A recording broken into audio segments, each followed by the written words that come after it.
New Yorkers are at the ballot box voting for the next mayor. And there's one guy topping every poll. That's right, it's Democratic Socialist Zohran Mamdani. But maybe you don't trust the polls. Well, trust the bookies. Ladbrokes is predicting a landslide win for Mamdani in the early hours of Wednesday morning, saying his win is the only possible outcome. You can see why the socialist wunderkind has made such a splash in the Big Apple, honing in on the biggest problems faced by ordinary residents of the city: spiraling rents, outrageous grocery prices, and a public transport system that doesn't work for New York's poorest citizens. The massive gap in wealth, opportunity, and power was nicely captured on CNN last night, when school shooting survivor David Hogg appeared alongside the station's senior political commentator, Scott Jennings. He's probably going to win. I mean, it's a Democrat town, and they're going to elect a socialist to run the financial capital of the world. I mean, you know, you gave him $300,000. That's interesting. That's probably the only 300 non-Islamo-Marxist grant that he got. I saw Linda Sarsour today bragging about all the money that's coming from all over the world. And so for their elections in New York. You know, look. And honestly, I think part of the reason he's so powerful is because people are tired of being lectured by men with Rolexes on CNN about affordability in this country. That's the real reason he is resonating right now. Sometimes less is more. But Mamdani's superpower is his atomic charm and iron messaging. And we got a glimpse of both on MSNBC last night. James Carville was here. Okay. And he's been a little bit more of, I think he would call himself a centrist. Okay. He said Zohran Mamdani is more on message than any candidate he's ever worked with. And he said, hands down, that's a positive trait. Very kind of him. So here's the test. Oh, God. How quickly can you go from this topic back to affordability? Okay. Halloween. Here's the thing. You're seeing candy prices shoot up across New York City. And it's part of the fact that we're the most expensive city in the United States of America. We got to take a look at that. The movie Godfather. You know, there are too many people who think that the only way they could afford to live in New York City is if their father already lived here. And the fact of the matter is you should be able to afford your own apartment and not just have to pray to God to get there. Incredible. Right? You got there. Nice work. Not bad. Lightning round is in a word or a sentence. But it's your mic. If you go longer, you go longer. Okay, You're a candidate. In a word or a sentence, I am a Democratic Socialist because I believe in the dignity of all people. I am the Democratic nominee for New York because I beat Andrew Cuomo by 13 points. A reason conservatives are welcome in your Democratic Party is they also have to pay rent. By the way, that's why so many powerful people are terrified of this guy. Why should conservatives vote for you? They got to pay the rent. That's what scares them.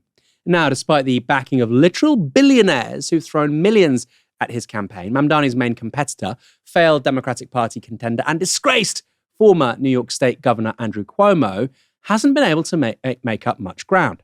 But yesterday, he got the official backing of two big hitters. US President Donald Trump posted this on Truth Social. I would rather see a Democrat who has had a record of success win than a communist with no experience and a record of complete and total failure.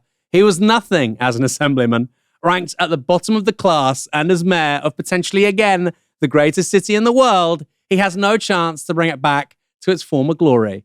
Whether you personally like Andrew Cuomo, who, by the way, was the governor of the state of New York, and he's saying it's not glorious anymore. Whether you personally like Andrew Cuomo or not, you really have no choice. You must vote for him and hope he does a fantastic job. Trump topped that plea off with a threat.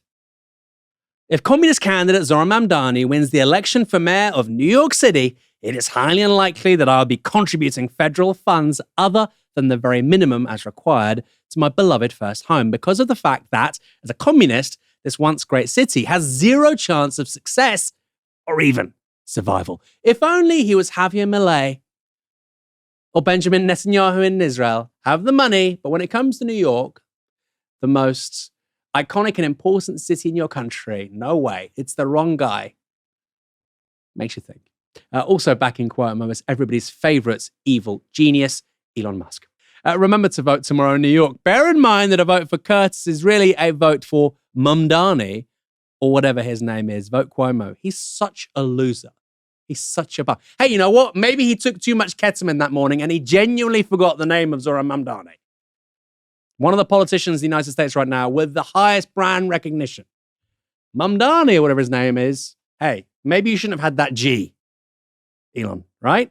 Maybe rein it in. Maybe the world's wealthiest person shouldn't be a high-functioning drug addict. Who do I? What do I know? Anyway, now, if you know anything about New York, those endorsements are likely to be the kiss of death for Cuomo. And this was Mamdani's take on them. Look, I think this is one of the more expensive endorsements that Andrew Cuomo has ever gotten because it took $959 million in tax breaks that he gave Elon Musk for Elon Musk's pet projects back when Cuomo was the governor. And we're seeing the two twin architects of this second term of Donald Trump's presidency in the president himself and Elon Musk saying clearly to New Yorkers that their candidate is Andrew Cuomo. And they've picked Andrew Cuomo because they know that he will be the puppet that they want right here in New York City. And he's showing himself to not just be that, but also to be their parrot in the language that he's using to close out this election. This guy is good. He's a puppet and a parrot. I like to think of Bernie Sanders as John the Baptist. And this guy isn't Jesus Christ, obviously.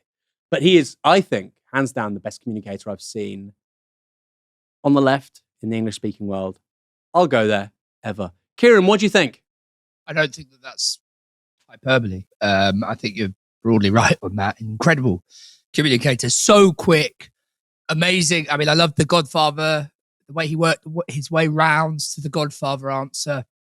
The rents, it was the rent one. It was the response about why conservatives should vote for him.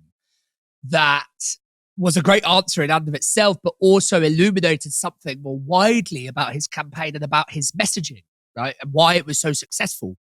Because he stripped away everything and he got straight to the nub of the issue, which is rents. And by doing so, he wouldn't put it in these terms, but he immediately made it a class issue. He immediately stripped away all of the kind of cultural or identity dimensions and made it immediately a class issue. Why should they vote for you? Because they pay rent too. And rent is high in New York, whether you're conservative or whether you're Democrat or socialist or whatever. So that was an amazing, amazing response. Other reflections, the person, the guy wearing the Rolex lecturing people about the cost of living, he's right when he says it's the financial capital of the world. And I think that is something that we need to pause and marvel at. It's absolutely incredible.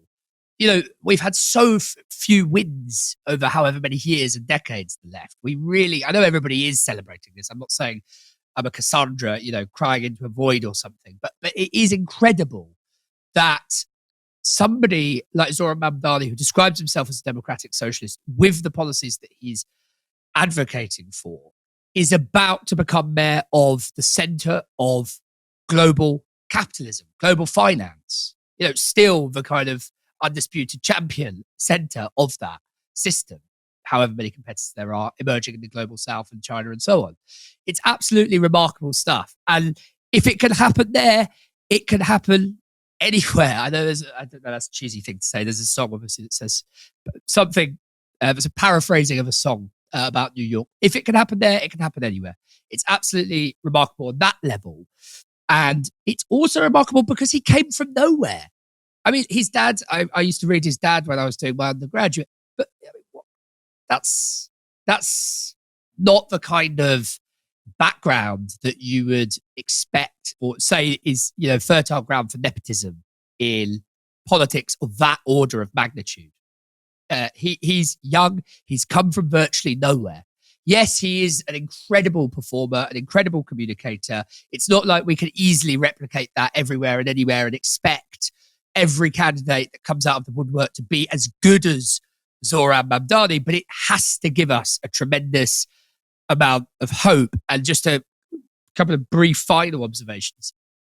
New York is a liberal place. It's always been a liberal city, but I mean liberal rather than, as Americans say, progressive, or as we would say, radical.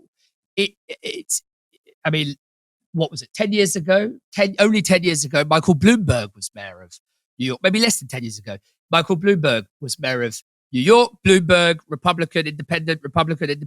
Before that, Rudy Giuliani, now, paid up kind of crackpot mega type, but was a Republican mayor and won 2 terms.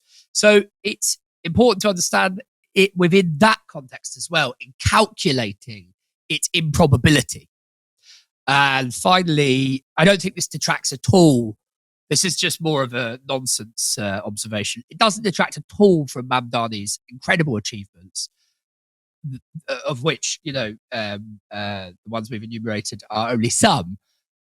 To say that Andrew Cuomo is obviously a terrible candidate, and you have to really, that's not, again, to diminish Mamdani's achievement. It's to say there is a rot at the heart of the Democratic establishment, that is the candidate that they produced and favored. It really is risible. So start with New York, and hopefully the Mamdani revolution, or whatever you want to call it, can spread across America through other organs of the Democratic establishment, the Democratic Party. Yeah, I think that's a really good point. And just to be clear about Bloomberg, he was the mayor between 2002, 2013. Bill de Blasio, who's kind of center-left figure, kind of like Sadiq Khan politics, I guess, was the mayor after that. And then you had Eric Adams before, in all likelihood, Zohran Mamdani becomes the mayor. I just want to say a few things quickly. What I really find impressive with Zohran Mamdani, and look, he might be in office, he might moderate his politics a lot, but it's really important to say that if somebody wins on the platform that he is standing on, that in itself is a major accomplishment. Whatever he does in office, what he does in office is what matters. But if you're on the left, if you're a socialist, that is still a very significant achievement, and it's something you can learn from. He doesn't have off days, right? We all have off days. Sometimes I'll do a show here and I think, oh, I nailed it. And sometimes I say, oh, I had 5 hours sleep. My daughter woke me up. I feel like crap. 5 out of 10. He doesn't have off days. And as a politician, you are defined by your off days. You can turn up 4 days a week, be fantastic. You have one bad day. That's what everybody remembers. That's what gets clipped up. That's the newspaper columns. That's what your colleagues bitch about. He doesn't have off days. Do you know who else doesn't have off days? Zach Polanski. That's what I really like about him as a politician. He's really improving as a communicator. I don't agree with everything he says, but the fact he doesn't have off days, very unusual. Nigel Farage is somebody else kind of similar. Doesn't really have off days. Very, very unusual. The standard for what he's saying and how he's saying it is very high, very consistent. And that's a really, really big deal. And I think you're right, Kieran. If you can win on a democratic socialist platform in New York, you can in many major cities, any major city, frankly, in the English-speaking world.